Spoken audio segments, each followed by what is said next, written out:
padriaje y todo. Pero uno llega a un punto en el que, como yo tengo que hablar con alguien de mi abuela, tal vez voy a ir a hablar con ella, lo que sea que noticia, pero porque uno siente la necesidad de, aunque sea como digo, a comentar algo, decir algo, porque se siente como un gran vacío y también desahogándose uno clama y eso. Así es, y es una forma bonita, le digo yo, puchica, tenemos la profesión más bonita, mientras muchos están chismeando, a mí me están pagando. ¿Cierto? Porque usted está viendo ahí que están perdiendo el tiempo platicando y usted está escuchando, enterándose de la vida del otro, no con el fin de chismear, de ayudar, pero le están pagando por eso. Entonces creo que, wow, digo yo, qué hermosa la profesión que tenemos, que nos pagan por escuchar, que nos pagan por contarnos las historias de otros. Pero no la hemos visto con ese fin. Y cuando usted, ser terapeuta es de un gran compromiso. Creo yo de que yo empecé evaluando y llegué a un momento que dije, qué aburrido, solo evaluar y dar diagnóstico y no estoy dando solución. Y a veces los padres saben lo que tienen el niño, lo único que no saben es el nombre y el apellido de la enfermedad. Y fue ahí donde yo empecé a, tengo que pensar a dar terapia en la casa hogar, empecé a dar muchas terapias, ahí donde me fui formando, 12 años como psicóloga y directora de una casa hogar, dando terapia de grupo, terapia individual, y eso me ayudó y hasta el día de hoy pues, trabajo en lo mismo. Entonces creo de que necesitamos ese proceso de escucha y saber de que estamos para ayudar y tener la conciencia de que ahí el paciente está para desahogarse, pero también nosotros para darle dirección al barco. Veamos a nuestros pacientes como en alta mar, dependiendo de las situaciones, con su barco sin capitán. Pero qué afortunadas somos nosotros o afortunados que otra persona le dé su vida para que usted la dirija. Esos son un gran afortunados. Que otra persona diga, no puedo llevar mi barco, toma, te lo entrego, confío en ti, te entrego mi vida. Entonces veámoslo como que, wow, lo que usted puede hacer en esta profesión. Siempre digo, mientras muchos pastores, sacerdotes están peleando de que ellos quieren salvar las almas, usted y yo estamos recuperando, restaurando almas. Entonces sintámonos como que somos privilegiados y hagamos las cosas bien. Hagamos las cosas bien, enamórese de los procesos, enamórese realmente de querer ayudar a otros, pero antes de eso, enamórese de autoayudarse usted mismo. Porque cuando estamos con cadenas, aquello que queremos ayudar se vuelve carga y se vuelve difícil la situación. Basado en eso también hacemos hipótesis explicativas sobre la que le decía yo del origen del problema, qué hace que el problema se mantenga, las hipótesis del diagnóstico. Cuando ya tenemos las hipótesis del diagnóstico, vamos de un solo a la raíz. Hacemos también selección de qué terapia. Está bien a la moda como, yo soy especialista en terapia sistémica, yo soy especialista en cognitiva conductual. Nuestro país no está listo para especialidades, nuestro país está listo para que brindemos intervenciones de diferentes enfoques terapéuticos. No todos los problemas se solucionan con una sola rama. Saber el plan de intervención que vamos a utilizar, analizando los recursos que ayuden al proceso de cambio. Si la persona es de escasos recursos, no le vaya a poner recursos, que compre, mire, usted se va a ir a comprar un gran peluche, se lo va a dar la mañana, y la persona no tiene, no, ¿qué le parece? Hágase un huevito bien rico y diga, hoy voy a hacerme un huevo, como a mí me encanta. Demos intervenciones o tareas de casa de acuerdo a la economía de nuestro paciente. Tenemos que estar conscientes de eso. Yo doy bastante, estoy dando bastante terapia vía Zoom bueno, pacientes de los estados. Y había un paciente, cuando él vino aquí en Honduras, vino el año pasado, todo lo que hicimos en terapia, lo otra vez lo voy a traer, me lo trajo en un sobre, me lo mandó. Y con él también lo hicimos, él le gustaba pintar, y todos los cuadros que había hecho cuando estaba en situaciones de crisis me los trajo. Todo eso me lo donó. Pero ya cuando cerré el proceso de la terapia, tuve como 1 año y medio en terapia, Y estuve 1 año y medio porque él me obligaba, en el aspecto de que él no quería retirarse. Entonces, cuando estuvimos en la mitad del año, vino y le digo yo, vamos a cerrar el proceso. Pero antes de cerrar el proceso, usted tiene que irse a comprar algo que sienta como un compromiso, que cada vez que sienta que va a entrar en crisis, usted tiene que aportarlo todos los días. Y sienta que cuando va a caer en crisis, véase lo que se compró, ya sea un anillo, una cadena, y usted tiene que recordar que todavía tiene fuerzas para avanzar como un compromiso. ¿Y qué creen? Me asustó. Yo le busqué algo barato. No se compró eso. Se compró un anillo, se compró una cadena, una pulsera y dijo, mire, y me empezó a explicar. Esto y esto me lo compré para cualquier momento. Se compró uno para cada día de la semana. Entonces yo quedé. Imagínense si yo le hubiera dicho a alguien de escasos recursos, uno tiene que ver y el compromiso. Digo, esto porque quiero que me combine con tal y tal, y esto me va a hacer recordar tal y tal. Y fue tan bonito, tal vez un día descargo, él me autorizó, todas las sesiones las grababa con él porque fue un proceso muy bonito en la terapia con él, y ver el crecimiento, la primera vez y la última vez que se volvió más experto que mi persona. Entonces, ¿qué pasa? Es el compromiso que ellos asuman sobre el tratamiento y sobre el seguimiento. Y usted tiene que establecer la alianza con su paciente. Cuando a veces llegan y yo los veo, sería bueno. Mi compromiso es apoyarle durante este proceso, estar para usted durante todo esto, a cada cita que usted esté. ¿A qué se compromete usted conmigo? Hay que crearle conciencia que el paciente necesita también crear un compromiso, que es cierto, va a ir a pagar, pero no solamente necesitamos que nos vaya a pagar, sino que ver cambios. Yo siempre le digo al paciente, algunos, su caso está para 3 meses, no más de 3 meses. Por ejemplo, con este paciente que estuvo 1 año y medio, yo ya no hallaba qué hacer. Ya había agotado todo y ella lo miraba mejor que yo, más bien. Entonces le digo yo, no, ya no. Hasta aquí nomás, yo ya terminé mi proceso con usted. Él tenía miedo de retroceder. Pasa eso también con nuestros pacientes. Una vez que hemos acompañado, él era toda una vez a la semana. Y cuando ya llegan a un proceso, el encuadre, cuando usted lo va a dar en línea, es muy distinto a presencial. Uno, los pagos, que le depositen antes, porque si dejan el proceso ya está pagado. Porque si usted da el proceso y le pagan después, es un problema. Cuando yo hacía los informes, le decía, bueno, vamos a hacer este informe, pero eso sí, usted, yo se lo mando, usted me lo tiene, yo se lo voy a mandar en digital sin sello y todo para que usted lo lea.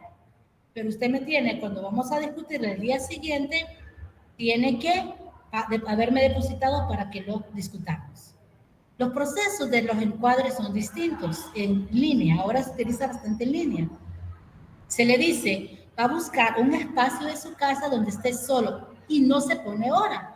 ¿Qué hora usted tiene libre? A ver si yo tengo libre, donde nadie lo escuche, donde haya silencio, donde usted tenga materiales. Hay un momento que me empezó a gustar más en línea, porque en presencial uno tiene que poner los materiales. Y en línea usted le hacía la lista como de útiles al paciente, usted va a necesitar esto, y tiene que tenerlo siempre ahí para trabajar en las sesiones. Entonces, el encuadre es muy diferente en línea como también en presencial. Y pedirle que tiene que ser un espacio donde la cámara tiene que estar activada, abierta, y también todos los materiales alrededor que no se levanten. Y es bonito, él mejoró bastante en los procesos, vive muy agradecido.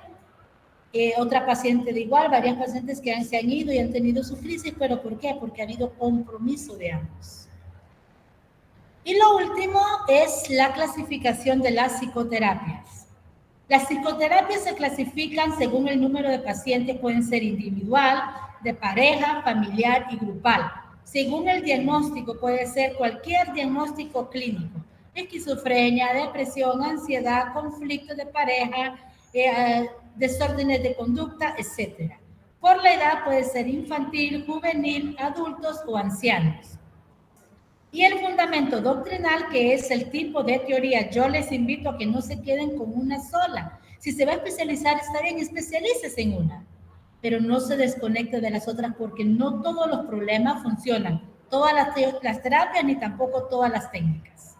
Aunque tengan el mismo diagnóstico, cada persona hace la diferencia. ¿Cuáles son las variables y cualidades del cliente? Que el cliente puede llegar, si usted no se ha especializado, por ejemplo, yo saco una especialidad en problemas de aprendizaje y trastornos de conducta. Esto basada más que todo en niños y adolescentes en Perú. Pero ¿qué pasa? Ahí saqué mi maestría en psicología clínica que era para niños, adolescentes y adultos. Y luego saco la maestría en forense que también es para todas las edades. Pero mi fortaleza ha sido más en niños y adolescentes y jóvenes. Ya en adultos, porque he trabajado más en esta área de ONGs. Entonces ya en adultos sí tengo experiencia, pero no es mi campo. El campo de adultos muy bien ha crecido actualmente a partir de la pandemia. Entonces, pero uno se va especializando por la edad, el sexo también, el nivel intelectual de nuestros pacientes va a diferir y el estado civil. Y evaluar las cualidades del paciente, que puede ser su grado de sinceridad y la actitud activa. Algunos van a ser sinceros, otros no van a querer hablar nada. Hay pacientes que llegan y se vuelve como, quieren que uno empiece a hablar. El fin de la terapia no es que nosotros hablemos. El fin de la terapia es que ellos se desahoguen, nosotros escuchemos y demos dirección a lo que ellos estén diciendo. El fin de la terapia no es que usted esté diciendo, haz esto, que dé recomendaciones. El fin de la terapia es que al final de hablar llevemos al paciente a crear su propia conclusión y que él mismo genere los anticuerpos que necesita para su problema. Entonces, los vamos ayudando a que ellos se vayan autodescubriendo, que se conozcan a sí mismos, que vean en qué necesitan cambiar, qué otra área necesitan cambio para poder ir mejorando su vida. Y las variables y cualidades, esto es lo último del terapeuta, es las variables, la edad. Nuestra edad afecta cuando llegan personas adultas. Pero usted la miró muy niña, no tiene experiencia. ¿Cuántos años tiene? ¿Y está casada o no está casada? ¿Cuántos hijos tiene? Y me va a ayudar en el proceso. Esas son barreras cuando nosotros empezamos a trabajar como terapeutas. Terapia de pareja, discúlpeme, ¿y usted está divorciada o está casada? No, uno no puede darle nuestra propia vida al paciente. En consejería sí podemos hacer autoexploración.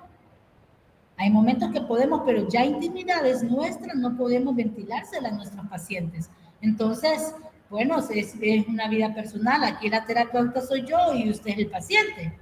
Entonces, yo aquí soy la que voy a ir haciendo las preguntas. Si usted no se siente cómodo, yo conozco a alguien que tiene mayor edad, quizás la experiencia que usted anda buscando y con gusto yo no me voy a molestar, usted lo puede referir. Entonces, la edad que nosotros proyectamos, la experiencia es un estereotipo, por lo general, hacia nuestros pacientes. El estado civil, si tenemos hijos, son las variables que los pacientes siempre andan buscando. Actualmente, anteriormente el paciente busco cualquier psicólogo, ahora el paciente investiga quién es el psicólogo. Hasta lo va a ver usted de que es envío de solicitud en el Facebook, hasta ahí lo anda buscando, en Instagram, de tus seguidores. Lo que subimos, los estados, a mí yo recuerdo que una vez subí un estado que no lo miré malo y me gustó lo que decía. Inmediatamente los pacientes me escriben, Liz, esto está bien.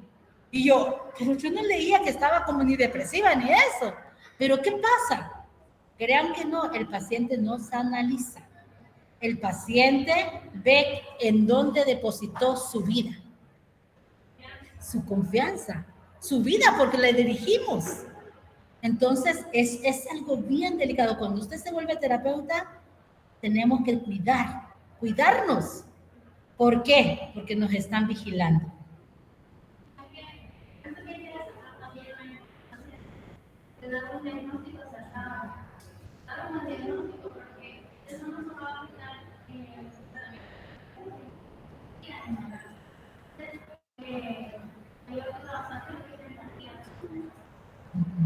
Si dar un diagnóstico, uno tiene que estar seguro. Si no está seguro, yo cuando no he estado seguro, lo que hago a veces es, no le voy a dar el informe ahorita, ¿verdad? Tráigamelo 2 veces más, no le voy a cobrar por esto y quiero reafirmar o confirmar algo. Perdemos 2 horas, pero no va a dañar la vida de la persona. Licenciada, Entonces, dígame. una pregunta de acuerdo al motivo de consulta. Por ejemplo, a nosotros como nuevos en esta rama, por ejemplo, al dar el diagnóstico diferencial, no sabemos en su totalidad las características del diagnóstico, ¿verdad? Usted como experta, ¿qué consejos nos daría a nosotros? Porque, por ejemplo, les voy a dar un ejemplo que tuve yo de una experiencia hace poco. Yo tengo un problema en la piel. Entonces han dado en varios dermatólogos, ¿verdad? Y nadie me ha dado un diagnóstico completo. El caso es que yo fui, me recomendaron uno bueno y dijeron que aquí en el Hospital San Jorge, ¿verdad? Fui ahí y me atendió una muchacha joven. Pues desde que la miré yo joven a ella, no me llamó mucho la atención. Ahí estamos hablando lo que dijo usted de la edad, ¿verdad? Entonces ya miré ella me dio 3 resultados, me dice, pero estoy un poco segura, y la miré que ella dijo a agarrar un libro y a buscar ahí, y desde ahí dije yo, no, aquí gasté mi dinero aquí de puro gusto, porque realmente uno mira ese bajón de parte del especialista, que no se le mira mucha seguridad. Sí. Entonces mi pregunta es esa, las características de un diagnóstico, cómo nosotros no podemos en ese momento buscar estas son las características, y lo va a hacer ahorita la entrevista al paciente. Entonces, ¿qué nos podría recomendar usted en ese caso?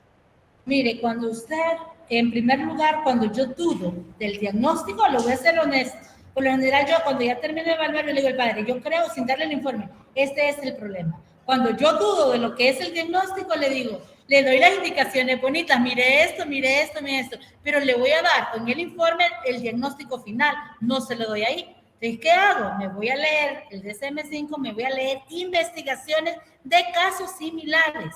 Busquen investigaciones científicas de casos, de características, porque no siempre todos los criterios del DSM-5, del CI 10 o 11 son iguales a lo que el paciente está viviendo. Entonces, si usted no está segura, no del diagnóstico, hasta que usted es estudiar, pero en el momento no se ponga a leer o a hacer alguna otra cosa, porque esto más bien llega a afectar la reputación. Yo cuando dudo, digo, mire que su hijo tiene una edad mental de tal, mire que tenía este conflicto de pensamientos tal, y el diagnóstico, no, el diagnóstico se lo va a dar, tengo que ir a estudiar todos estos informes, toda la aplicación, ¿no?, para poder darle un diagnóstico. Los pacientes, los padres tienen que darse, o el paciente tiene que dar claro de que nosotros somos cuidadosos en lo que vamos a hacer. Y dar un diagnóstico es complicado y tenemos que estudiar bastante. Bueno, nos vemos el próximo jueves. Ya recuerden, feliz Día del Amor y la Amistad al lado de quienes tengan. Y si no tienen a nadie, pues al lado de ustedes mismos. Entonces, ánimo, la vida es maravillosa. Haga que el vivir día a día valga la pena. Nos vemos el próximo jueves. Gracias, Lick. Lo vemos, Lick. Lo que es la entrevista, Lick, todavía no la vamos realizando porque no tenemos público. El jueves empiezo con la entrevista. A partir del jueves ya puede, cuando ya la entrevista es corta, a partir del jueves ustedes ya pueden empezar a trabajar la entrevista. Después del jueves. Ok, gracias, Lick. Bueno.